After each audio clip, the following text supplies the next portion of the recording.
Qu'est-ce que l'amour? C'est un terme difficile à définir dans la mesure où son application est très large. Je peux aimer le footing, je peux aimer un livre, un film, je peux aimer une escalope, je peux aimer ma femme.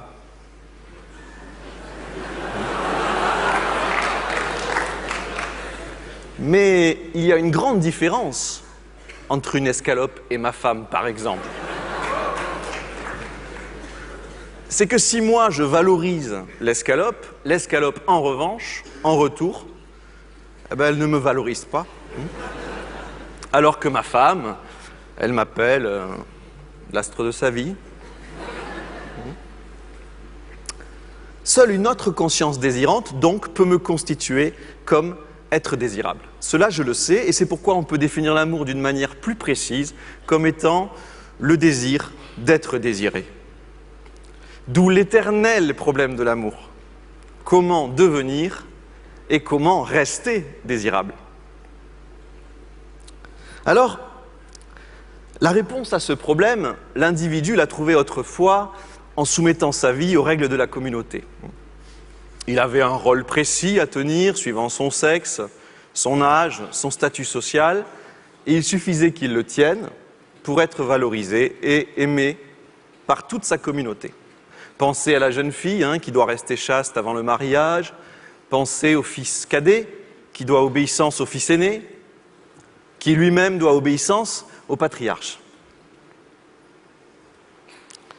Seulement, voilà, un phénomène a commencé à partir du XIIIe siècle, mais surtout de la Renaissance, en Occident, qui a provoqué la plus grande crise d'identité de l'histoire de l'humanité. Ce phénomène, c'est la modernité. On peut en gros la résumer par un triple processus. D'abord, un processus de rationalisation de la recherche scientifique, qui a accéléré le progrès technique. Ensuite, un processus de démocratisation politique, qui a développé les droits de l'individu. Et enfin, un processus de rationalisation de la production économique et de libéralisation des échanges commerciaux. Ces trois processus entremêlés ont complètement anéanti tous les repères traditionnels des sociétés occidentales. La conséquence pour l'individu est radicale. L'individu désormais est libre de valoriser ou de dévaloriser telle attitude, tel choix, tel objet. Mais du coup, sa personne elle-même est confrontée à cette même liberté qu'a autrui de le valoriser ou de le dévaloriser. Pour le dire autrement, ma valeur, autrefois, je l'assurais en me soumettant aux autorités traditionnelles. Maintenant, elle est cotée en bourse. Sur le libre marché des désirs individuels, je négocie chaque jour ma valeur. D'où l'angoisse de l'homme contemporain, son obsession. Suis-je désirable? À quel point? Combien de gens vont m'aimer? Et comment répond-il à cette angoisse? Eh bien, en accumulant de façon hystérique les symboles de la désirabilité.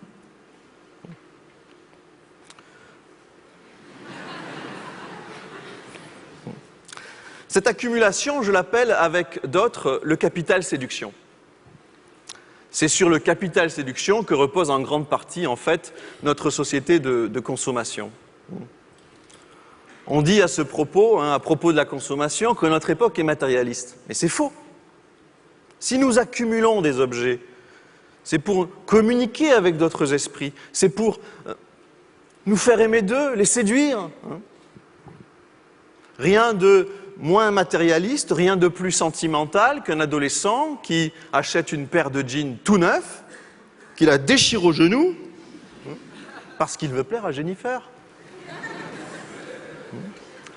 Le consumérisme, ce n'est pas du matérialisme, c'est plutôt la matière engloutie, sacrifiée, au nom du Dieu amour, ou plutôt au nom du capital séduction. Alors, à partir de ce constat sur l'amour actuel, comment penser l'amour des années futures? On peut envisager deux hypothèses. La première consiste à parier sur une accentuation de ce processus de capitalisation narcissique. Quelle forme prendra cette accentuation? C'est très dur à dire, parce qu'elle dépend en grande partie des innovations sociales et techniques qui sont par définition difficiles à prévoir.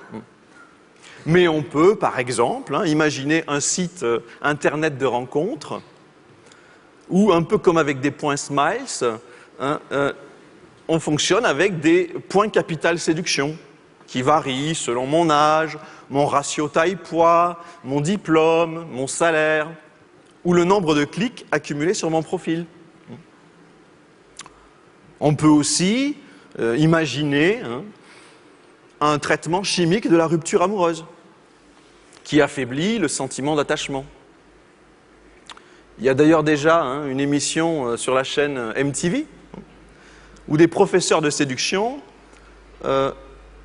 traitent le chagrin d'amour comme une maladie.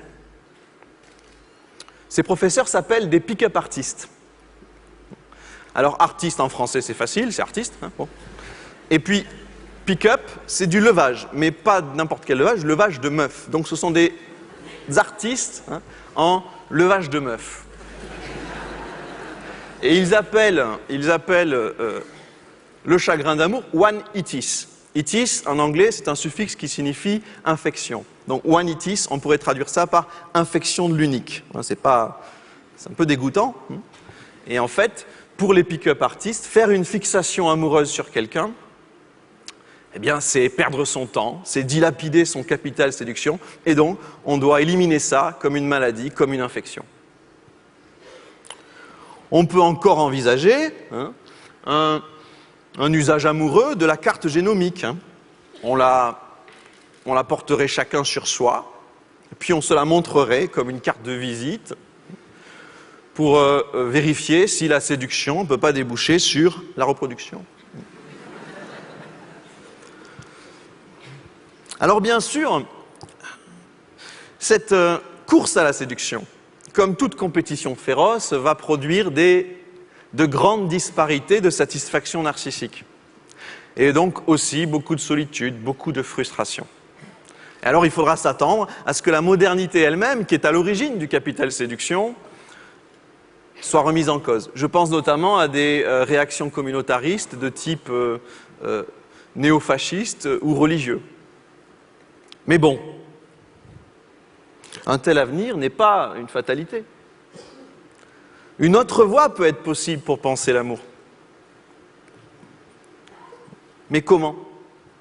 Comment renoncer à la demande hystérique d'être valorisé? Eh bien, en prenant conscience de ma nullité. Eh oui, je suis nul.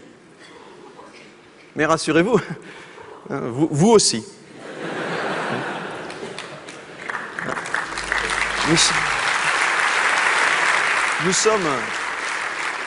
Nous sommes tous nuls. C'est assez facile à démontrer cette nullité, puisque pour être valorisé, je demande à l'autre qu'il me désire. Donc c'est que je n'ai pas de valeur en moi-même, je n'ai pas de valeur en soi. Nous feignons tous d'avoir une idole, nous feignons tous d'être une idole pour quelqu'un, mais en fait nous sommes tous des imposteurs, un peu comme celui qui passe en seigneur indifférent dans la rue, alors qu'il a tout prévu, tout calculé pour que tous les regards se portent sur lui. Alors je pense que prendre conscience de cette imposture générale qui nous concerne tous, cela pacifierait nos rapports amoureux. C'est parce que je veux être adoré jusqu'au bout de mes ongles, justifié dans tous mes choix, qu'il y a une hystérie de la séduction.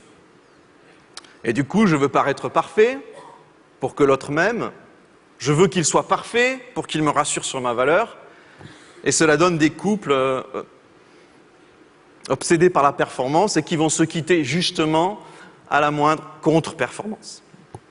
Alors, à l'opposé de cette attitude, j'invoque la tendresse. L'amour en tant que tendresse. Qu'est-ce que la tendresse? Être tendre, c'est accepter les faiblesses de l'être aimé. Oh, il ne s'agit pas de se transformer en un triste couple d'aides-soignants. Ça, c'est pas terrible, ça. Bon. Il y a au contraire beaucoup de charme, beaucoup de joie dans la tendresse. Je pense notamment à un type d'humour qui est hélas très peu pratiqué et qui est une sorte de poésie de la maladresse assumée. Je pense à l'autodérision.